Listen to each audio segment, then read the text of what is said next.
seguimos en hashtag internacional hablando de numerales separados a propósito de los muros en el mundo.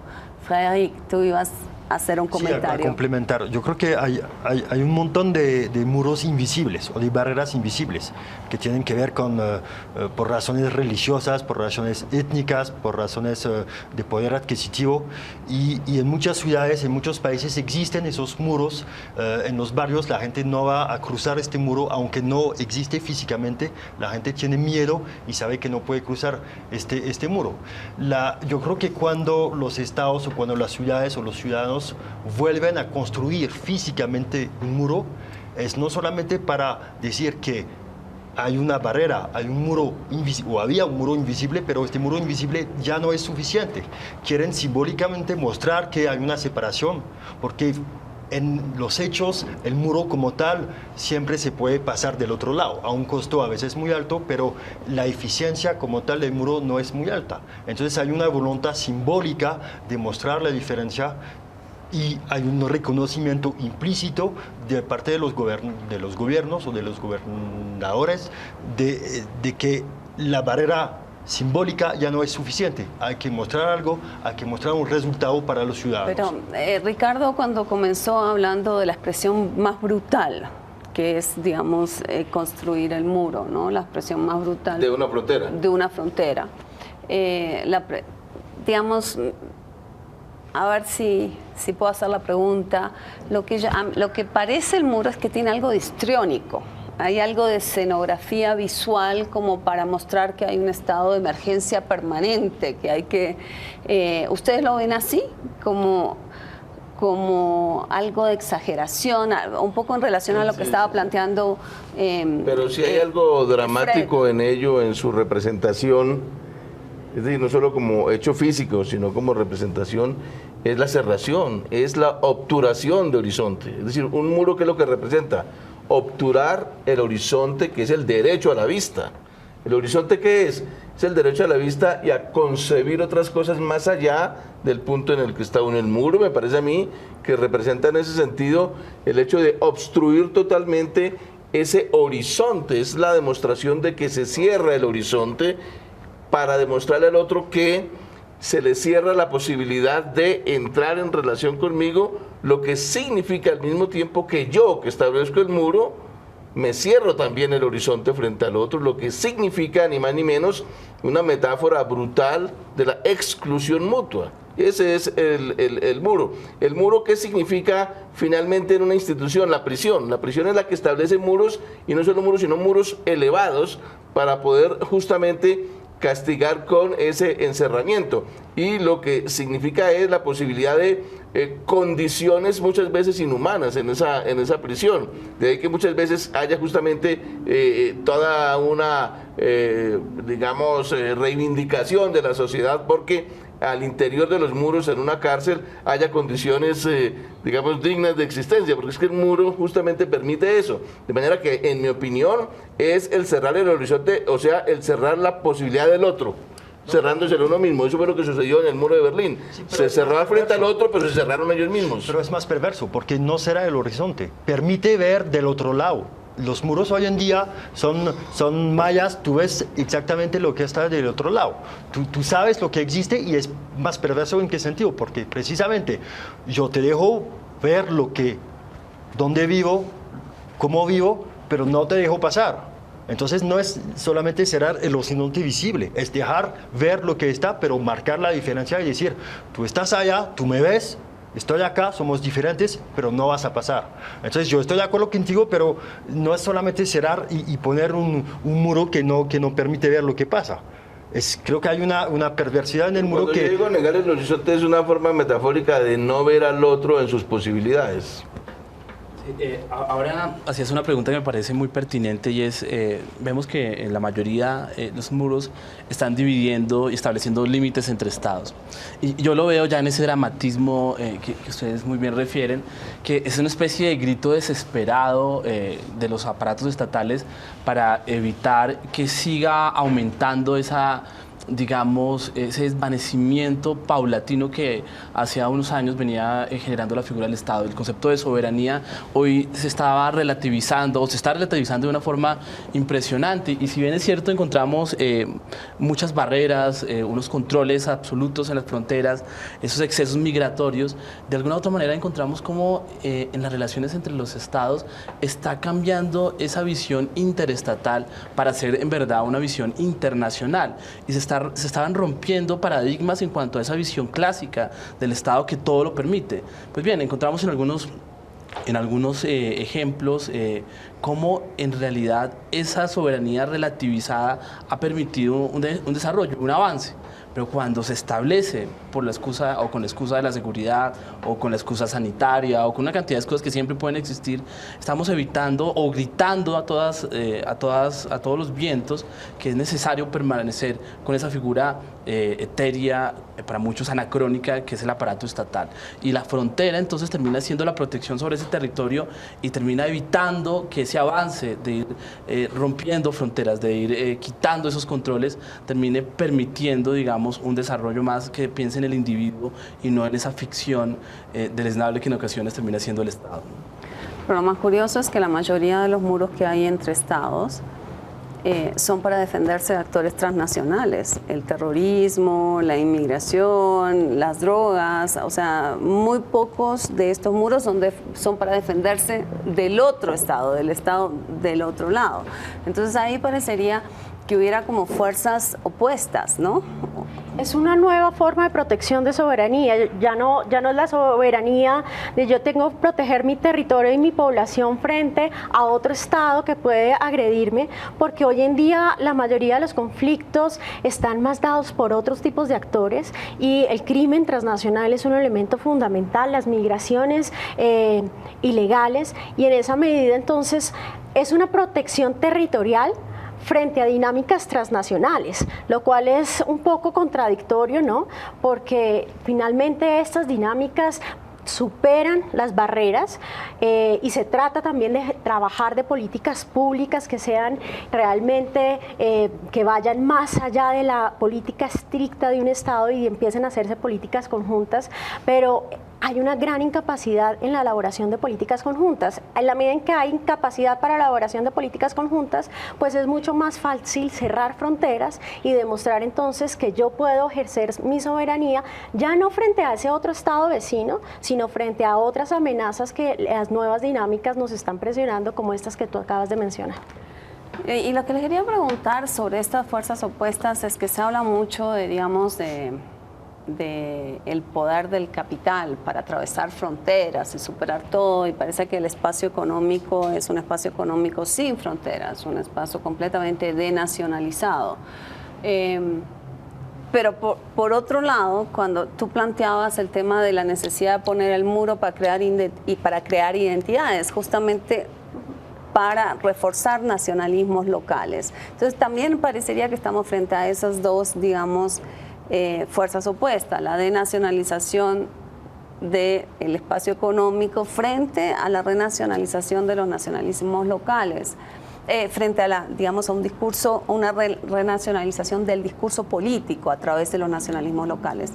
Y a lo que voy con todo esto que les quería preguntar, todos me han dicho que, bueno, que muros ha habido siempre en el mundo, pero parecería, digamos, que la fuerza de la religión en la política hoy en día ha llevado a que se levanten más muros. Entonces, ¿cómo interpretan esto? O sea, ¿cómo interpretan el tema de Dios, digamos, en la política? O sea, mira, en 1989 había como 10 o 11 muros en el mundo. Hoy en día hay más de 50 y pico. Y según los datos, el incremento en la construcción no fue después de 89, sino después del 11 de septiembre.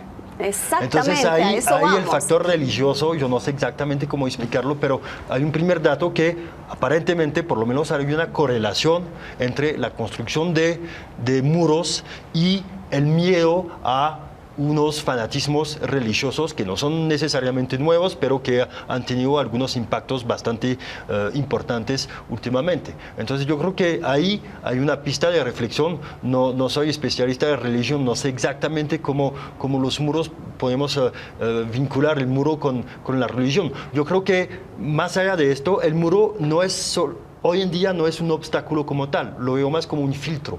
Permite filtrar. Por ejemplo, el muro entre Estados Unidos y México. ¿Sí? Los pobres que no pueden ir en avión, ¿sí? Hay un muro para que no pueden pasar. Y los que sí tienen la capacidad de comprar un billete de avión van a tomar el avión. De pronto hay otros... Sí, pero que... No, pero porque si ahí hay filtro, también lo puedes aplicar a la religión. Yo dejo pasar los que son... ¿sí? Iguales a mí. Iguales a mí, que sea de religión, de identidad, y los que no son, no pasan. Entonces hay que pensar el muro más como un filtro que va a seleccionar, a filtrar los individuos, que como un obstáculo que no permite pasar a nadie. Pero las religiones ellas mismas pueden ser muros espirituales. Si uno piensa en religiones misionales, profetizantes o abrahámicas, esto es el Islam, la religión cristiana y el hebraísmo, realmente comportan en sí mismo, en tanto religiones misionales que quieren conquistar a otros, fuertes componentes de muro espiritual unos frente a otros. Pero bien, quería agregar una cosa acerca de la diferencia entre lo que existía antes, desde 1989, y lo que existe después en materia de muros. Antes había pocos muros, antes de 1989, pero había uno sobre todo que era universal, que era el muro de acero, la cortina de acero. El muro de Berlín no era más que la expresión, claro, brutal y material, pero también simbólica, de la cortina de hierro que dividía dos grandes mundos. Había muy probablemente muy pocos muros, pero había uno que dividía dos grandes sistemas que se consideraban entre sí también de modo misional como enemigos. Ahora, lo que ocurre después de un colapso de las ideologías y particularmente del comunismo real en la Unión Soviética, pues es la multiplicación de un poco de conflictos fragmentados que se traduce en una multiplicación de muros, pero no hay ese muro pues grande, digamos ideológico, que dividía dos grandes sistemas que se disputaban todo un ejercicio de hegemonía en el mundo. Pero ahora sí parecería que estamos en lo mismo, o sea, los valores liberales, que digamos, una pseudo religión de defensa de los valores liberales frente a un fundamentalismo religioso. Pues existe ese, pero también existe el de la pobreza, ¿no? Eso que ustedes han mencionado en el caso de México y Estados Unidos es finalmente un muro que tiene que ver con temas sociales, que es la migración, motivado por razones sociales y por razones de pobreza. Ese también es un muro. El otro es que a veces se mezclan. El muro, digamos, de orden más bien religioso, que entra como un componente explosivo de nacionalismos y disputas territoriales, ¿no? Ahí hay una combinación una cosa es que está ilustrado en el caso de México y Estados Unidos como el muro frente a la migración. Ese es uno, que hay razones sociales. Ustedes han dicho muy razonablemente que eso también tiene filtraciones. O sea, unos pasan, otros no, pero hay un muro, digamos, social. El otro es un muro que es un resultado, ese muro religioso y nacionalista es resultado de la descomposición del otro muro, del muro de Berlín, porque el muro de Berlín era un muro ideológico. Descomponiéndose, lo que surge es una gran cantidad de intentos, pero atávicos, de lo que decía Ana María en el sentido de muros de identidad. ¿Pero de qué se pegan para las nuevas identidades? Pues de la religión, del nacionalismo como formas de elaboración atávica, atrasada, de identidades. Pero Laure, yo quería hacer un comentario frente a lo que tú decías inicialmente, ¿no? Y es que el mundo, después de la caída del muro de Berlín, entonces hablamos de un proceso de globalización, algunos hablan entonces de una nueva ola de globalización que va a recoger principios, digamos, del liberalismo clásico de Adam Smith, donde vamos entonces a hablar de una gran apertura económica, pero esto es absolutamente contrario.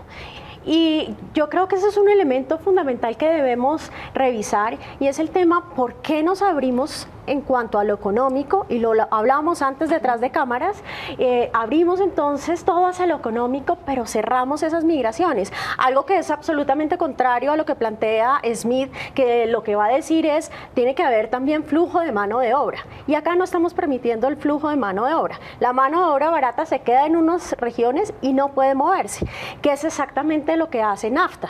Cuando se crea el Tratado de Libre Comercio de América del Norte, es también la forma de crear un muro de vamos a poner maquilas en el norte de México para que no se nos pasen, ¿no? Entonces también se crean muros de otras formas que creo que son interesantes revisarlos, pero a partir de una ideología liberal que en principio debería ser absolutamente contraria a la creación de estos muros.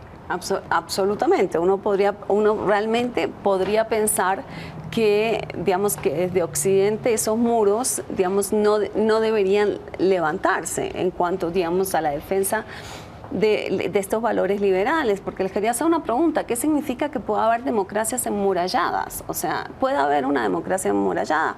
Arabia Saudita, que por supuesto no es una democracia, tiene el plan de cerrar completamente todas sus fronteras con digamos, con este muro, a un costo sumamente alto. Pero no es una democracia. ¿Pero puede haber democracias enmuralladas? Sí, digamos que, mira no solamente lo que sucede. Está lo mismo sucediendo con Israel, me dice aquí. O Uzbekistán, que está haciendo una inversión gigantesca también para encerrar de alguna u otra manera y desarrollar de alguna u otra manera ejercicios propios de lo que es su identidad política, de lo que es su forma de elegir y su forma de determinar. Pero es posible cuando se entiende la democracia hacia el interior, ¿no? De alguna u otra manera, aquí en América está saldado el tema en cuanto a la comprensión del concepto democrático por la Carta Democrática, paradójicamente proferida el 9 de septiembre del 2001, cuando estaban, el 11 de septiembre del 2001, cuando estaban siendo atacadas las Torres Gemelas. En ese momento, la reunión que se estaba celebrando en Perú derivó en que se construyera un escenario democrático capital, al entender que el ataque era hacia un Estado democrático como tal. Un punto de la transformación del derecho internacional, de la percepción de la democracia y de una cantidad de aspectos son determinantes a partir del efecto del miedo. Y ese ejercicio que deriva en un desarrollo sin precedentes en cuanto a un presupuesto democrático, digamos, tiene una relación simbiótica entre el miedo y la necesidad de reaccionar ante el agresor, ¿no? El miedo al otro deriva entonces en una concreción que en algunos ejercicios puede terminar en desarrollos democráticos. Digamos que si tú lo miras hacia el interior, desde esa perspectiva de lo interno, ¿no? Tratar de endogamizar un poco las relaciones, pues allí funciona la democracia. Cuando miro hacia el otro, me distancio y no me importa si desarrollo ese ejercicio democrático o no. Yo creo que, a ver, hay democracias que han construido muros. Entre Estados Unidos y México hay un muro, son democracias. En Belfast, en Irlanda del Norte, es una democracia, hay muros. En Israel hay muros en una democracia. Yo creo que las democracias permiten la construcción de muros que impiden la inmigración, o sea, lo que Ricardo mencionaba, por razones, digamos, socioeconómicas.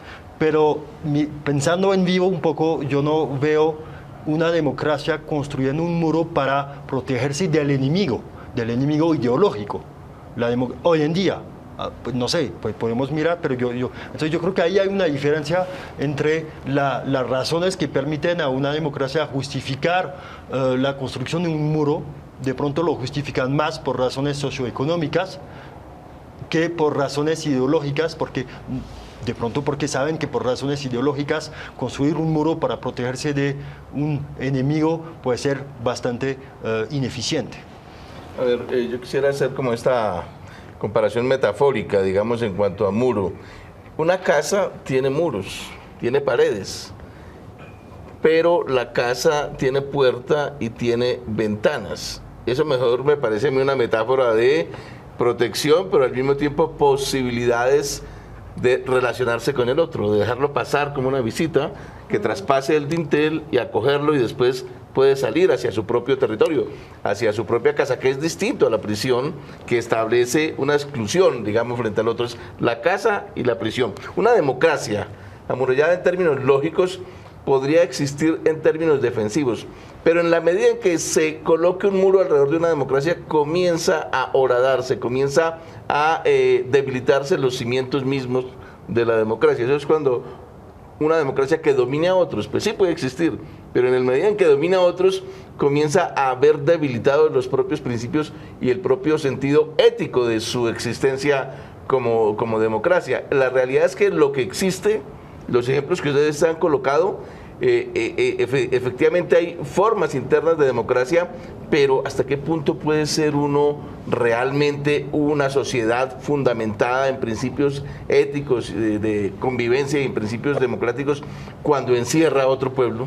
Cuando encierra a otro pueblo, lo bloquea y lo somete a debilitamiento, a condiciones de calidad malas de vida, bloqueando, embargando a otro pueblo.